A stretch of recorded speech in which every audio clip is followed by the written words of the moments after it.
Bonjour à tous, je vous retrouve ce jeudi pour une petite vidéo analyse. On va analyser deux sujets, peut-être un troisième si on a le temps rapidement, puisque vous savez que j'essaie toujours de ne pas dépasser les 20 minutes, sinon c'est intenable, voire 30 max. Alors d'abord on va aborder le premier sujet qui est celui de la justice en France, qui est un gros sujet. On parlera aussi, on fera un petit retour sur le meeting de Zemmour que je suis allé voir à Bordeaux et vous avez pu voir certaines images de ce dernier. Je vais vous raconter un peu plus ce qui s'est passé, ce qu'il a dit et ce que j'analyse du discours d'Éric Zemmour.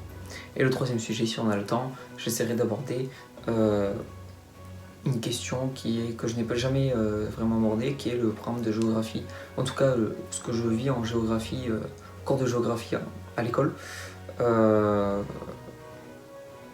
Donc par rapport un peu à ce qu'on peut imaginer qui pourrait être enseigné si on avait une idéologie inverse à l'école.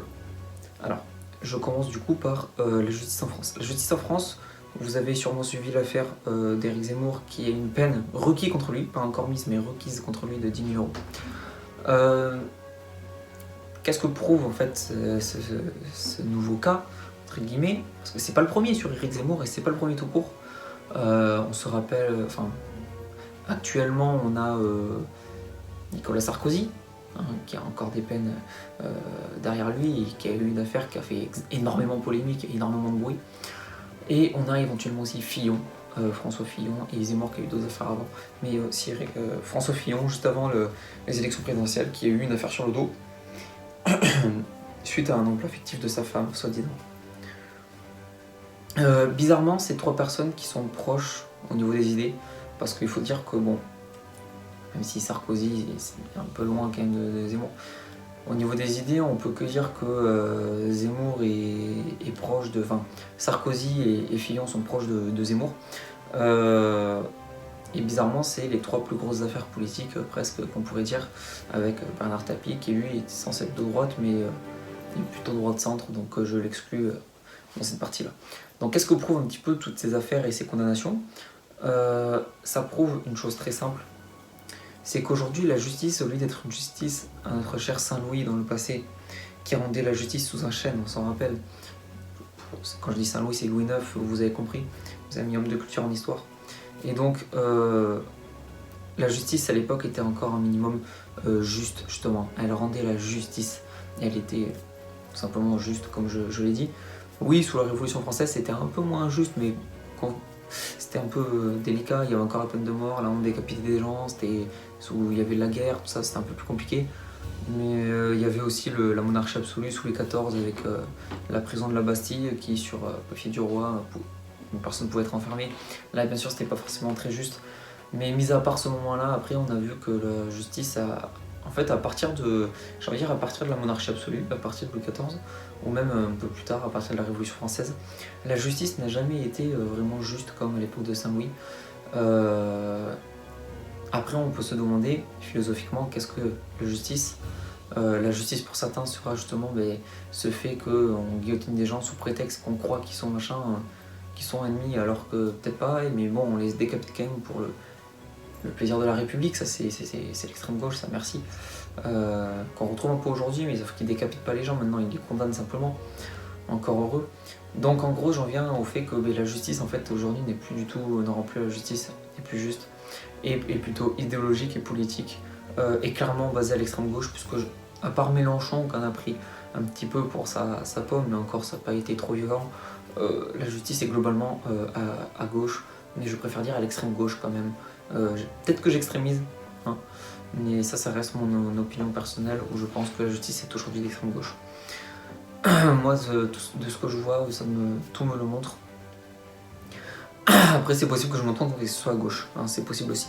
Mais bon, c'est pas ça le souci. Mais voilà, philosophiquement aussi, on peut se dire, mais qu'est-ce que justement la justice, quel regard vous portez sur la justice et qu'est-ce que nous on ferait pour rendre la justice aussi, quoi, c'est tout simplement. Ça, c'est pour les plus philosophiques d'entre nous qui réfléchiront à cette question-là, j'espère, et qui éventuellement, ça pourrait être intéressant dans les commentaires que vous essayez de formuler une réponse. Hein. Je vous demande pas une disserte de 18 pages, mais vous pouvez, si vous avez envie, d'essayer de répondre un petit peu à cette question. de manière courte, vous pouvez. Je pense que ce sera très intéressant d'avoir des avis en commentaire. Mais même des avis au niveau idéologique, politique et historique, ça peut être très intéressant d'en avoir sur cette question de la justice, qui est quand même aujourd'hui une question qui va devenir primordiale en France, quand on sait que des migrants qui agressent des prêtres ou qui agressent des personnes françaises entre guillemets de souche dans la rue sont relaxés, ou que des manifestants d'extrême gauche sont relaxés très facilement. De l'autre côté, on voit que des politiques de droite, parce que Zemmour n'est pas d'extrême droite, et Fillon Sarkozy non plus sont clairement à l'ère de droite. Clairement, quand on voit que des politiques de droite sont censurés et condamnés pour des bêtises sans preuve, j'ai envie de dire, ou voilà, c'est soit des bêtises, soit il n'y a pas de preuves réelles. Sarkozy, il n'y a pas de preuves réelles. Fillon, il n'y a pas de preuves réelles. Zemmour, il y a des preuves réelles, sauf que c'était pas du tout des preuves de racisme. C'est-à-dire quand on parle des mineurs isolés, on ne parle pas d'une race en particulier, je suis désolé. Donc on ne peut pas l'accuser d'incitation à la haine raciale, puisque justement c'est pour ça que la peine est requise. Il ne peut pas être accusé de haine, incitation à la haine raciale, puisque les mineurs isolés ne sont pas une race. Une race, c'est les jaunes, les noirs, les choses comme ça. Ou les arabes à la limite, si vous voulez, les blancs. Parce qu'il y a du racisme anti-blanc aussi, c'est bien de le repréciser parfois. Mais voilà, je tiens à repréciser un peu tout ça. Bon, je pense qu'on a fait un peu le tour de la question de la justice en France. Maintenant, on va passer au meeting de Zemmour. Alors, il faut savoir que moi, je sortais du lycée, donc on est sorti très en avance en fait. On est arrivé en avance, je sortais à 15h à peu près, le meeting de Zemmour était à 19h. Le temps qu'on y aille devait être 16h à peu près. On est arrivé dans les premiers à la queue. GZ est passé par le côté pour organiser toute l'entrée. On est rentré, on a montré notre passe sanitaire, notre invitation, ça allait très vite. On s'est mis par colonne et hop, on est passé. Et GZ nous a accueillis avec des tracts, des stickers, c'était marrant. Moi j'ai eu un sticker sur le dos, mon père s'est mis sur le ventre, c'était marrant. Et donc ils nous ont fait un couloir jusqu'à la salle. Et après ils sont allés sur scène, ils ont accueilli Zemmour, on a accueilli Zemmour. En accueillant Zemmour, on a chanté 2 fois la Marseillaise, 1 fois la Strasbourgeoise. On a vu de très beaux films, de très belles images par rapport au film, de ce montage d'Éric Zemmour. Des différents passages d'Éric Zemmour, de Corse, Sarbonne, tout ça. Zemmour a mis du temps à arriver, il avait du retard, mais il faut dire qu'il arrive au dernier moment aussi, donc c'est compliqué des fois. Mon père va filmer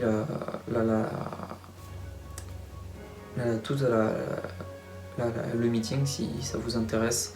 Ceux que ça intéresse, je vous invite à venir me voir pas en commentaire du tout parce que c'est public, me voir en privé et je vous donnerai en privé volontairement de manière heureuse, parce que j'ai oublié le mot, je vous donnerai très bien le lien de la vidéo.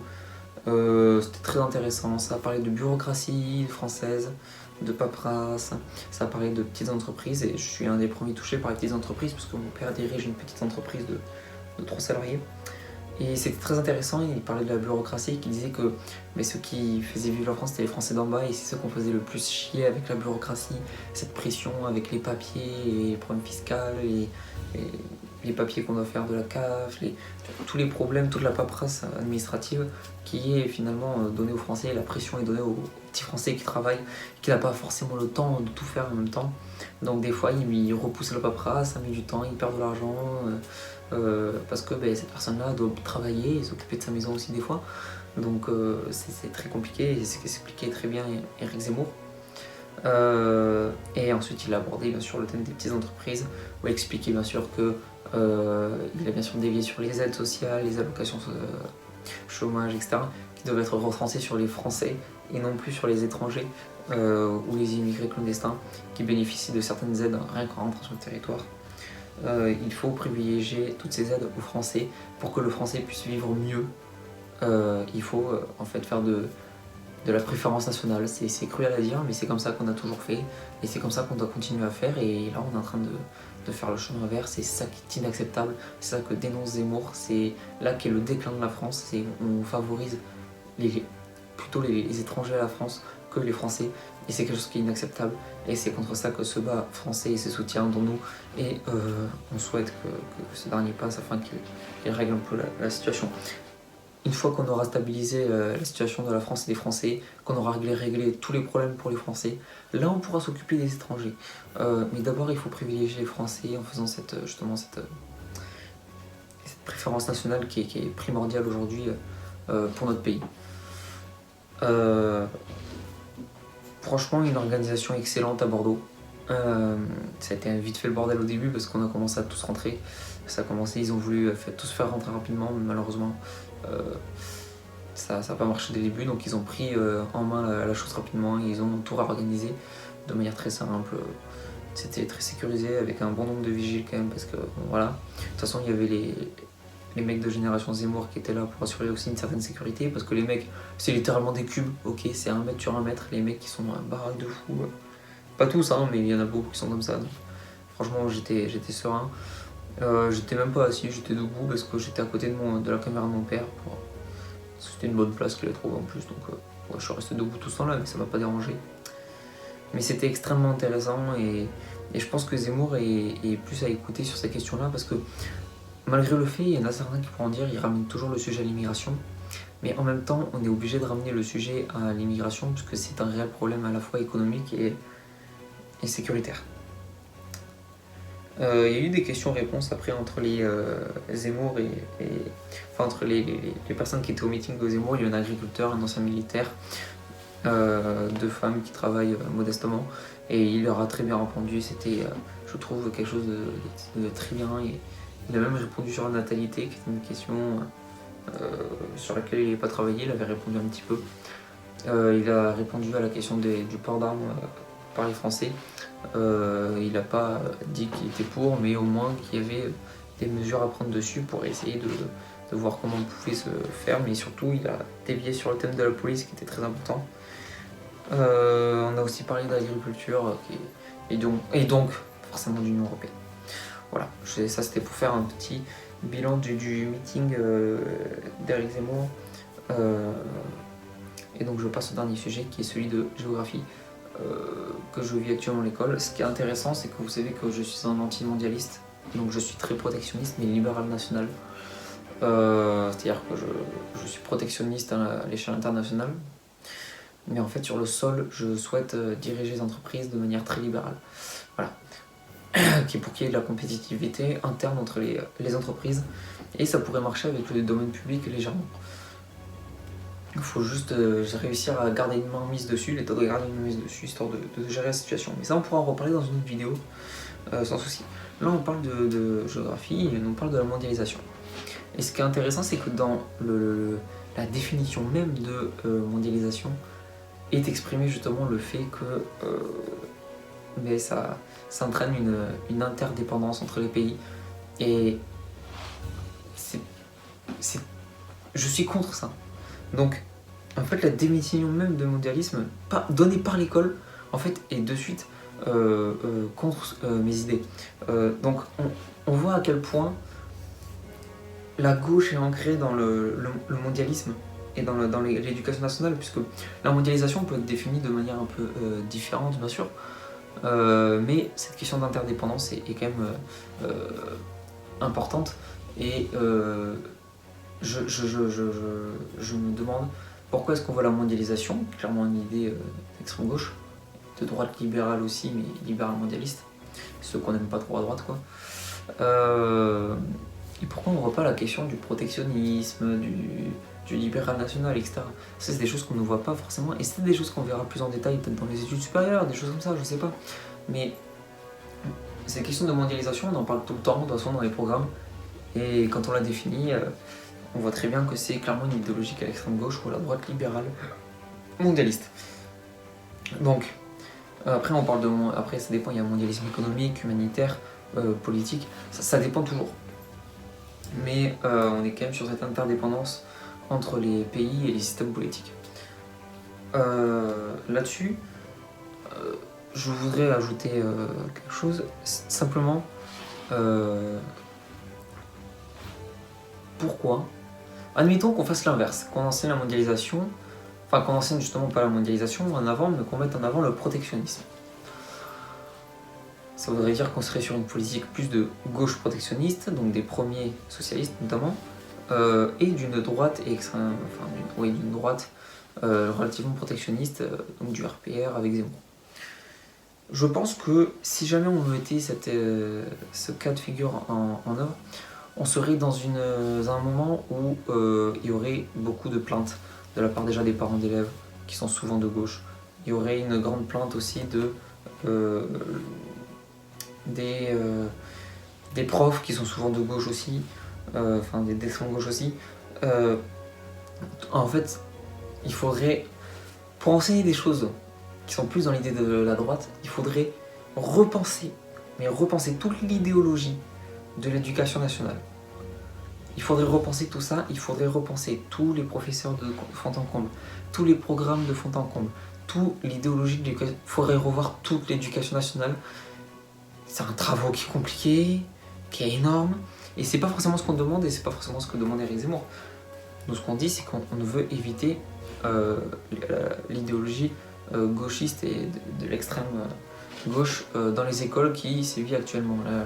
La propagande LGBT, on la voit beaucoup, la propagande féministe extrémiste, la propagande animaliste, on les voit énormément, et c'est contre ça que l'on se bat et qu'on ne veut plus la voir dans les collèges, dans les lycées, dans les universités. On veut plus ça, on ne veut plus, on dit stop au bout d'un moment. Le problème, c'est qu'au niveau des jeunes, il y a trop peu à dire stop. Au niveau des jeunes, il faut clairement se réveiller. J'en vois très peu dans les lycées qui sont prêts à prendre des initiatives. À titre d'exemple, j'ai beaucoup d'amis dans mon lycée qui sont justement globalement dans la même idéologie que moi sur certaines questions, et pourtant qui n'agissent pas, qui ne veulent pas agir, et qui disent laisse passer quoi. Mais à un moment donné, il faut falloir agir. Pour se faire entendre, pour avoir nos opinions qui soient acceptées, il faut se faire entendre. Alors des fois, c'est implicitement, parce que c'est par le vote, mais des fois, il faut savoir se faire entendre au sein des structures et faire des choses justement pour ça. Moi, je suis en préparation actuellement de plusieurs projets à organiser avec le lycée, parce que j'ai décidé d'ouvrir ma gueule, donc je prépare mes sujets que je rendrai au lycée prochainement. Et j'ai un ami qui a proposé une idée qui était celle de distribuer des bleuets de France, donc à faire payer à 10 € le prix d'achat clairement, afin de soutenir les membres, les familles des soldats qui sont tombés au combat, etc. etc. Voilà. Donc je pense que j'ai fini sur ce sujet aussi. On a dévié sur l'éducation nationale carrément, parce que en fait c'était mon but, hein. Je voulais clairement partir de ce petit truc pour dévier comme ça. Écoutez, je vais pas refaire une synthèse des trois. Je pense que vous avez tout ce qu'il faut pour vous le faire vous-même et faire votre opinion là-dessus. Vous avez eu notre point de vue. Je vous invite à partager, à commenter et à aimer cette vidéo, et éventuellement à m'envoyer des messages privés pour tout partenariat, que ce soit au niveau politique, donc que ce soit une organisation patriote, une organisation politique, pas forcément patriote, mais une organisation politique, que ce soit une organisation même qui ne soit même pas politique, juste une organisation comme ça, que ce soit un compte Instagram qui veut collaborer avec moi, que ce soit juste une personne comme ça qui veut collaborer avec moi, il n'y a pas de souci, on pourra faire des projets en commun, et c'est toujours un plaisir de discuter avec vous et d'avoir vos points de vue et de pouvoir échanger avec vous et de travailler avec vous. Donc sur ce, je vous souhaite une bonne soirée et je vous dis à la prochaine. Au revoir.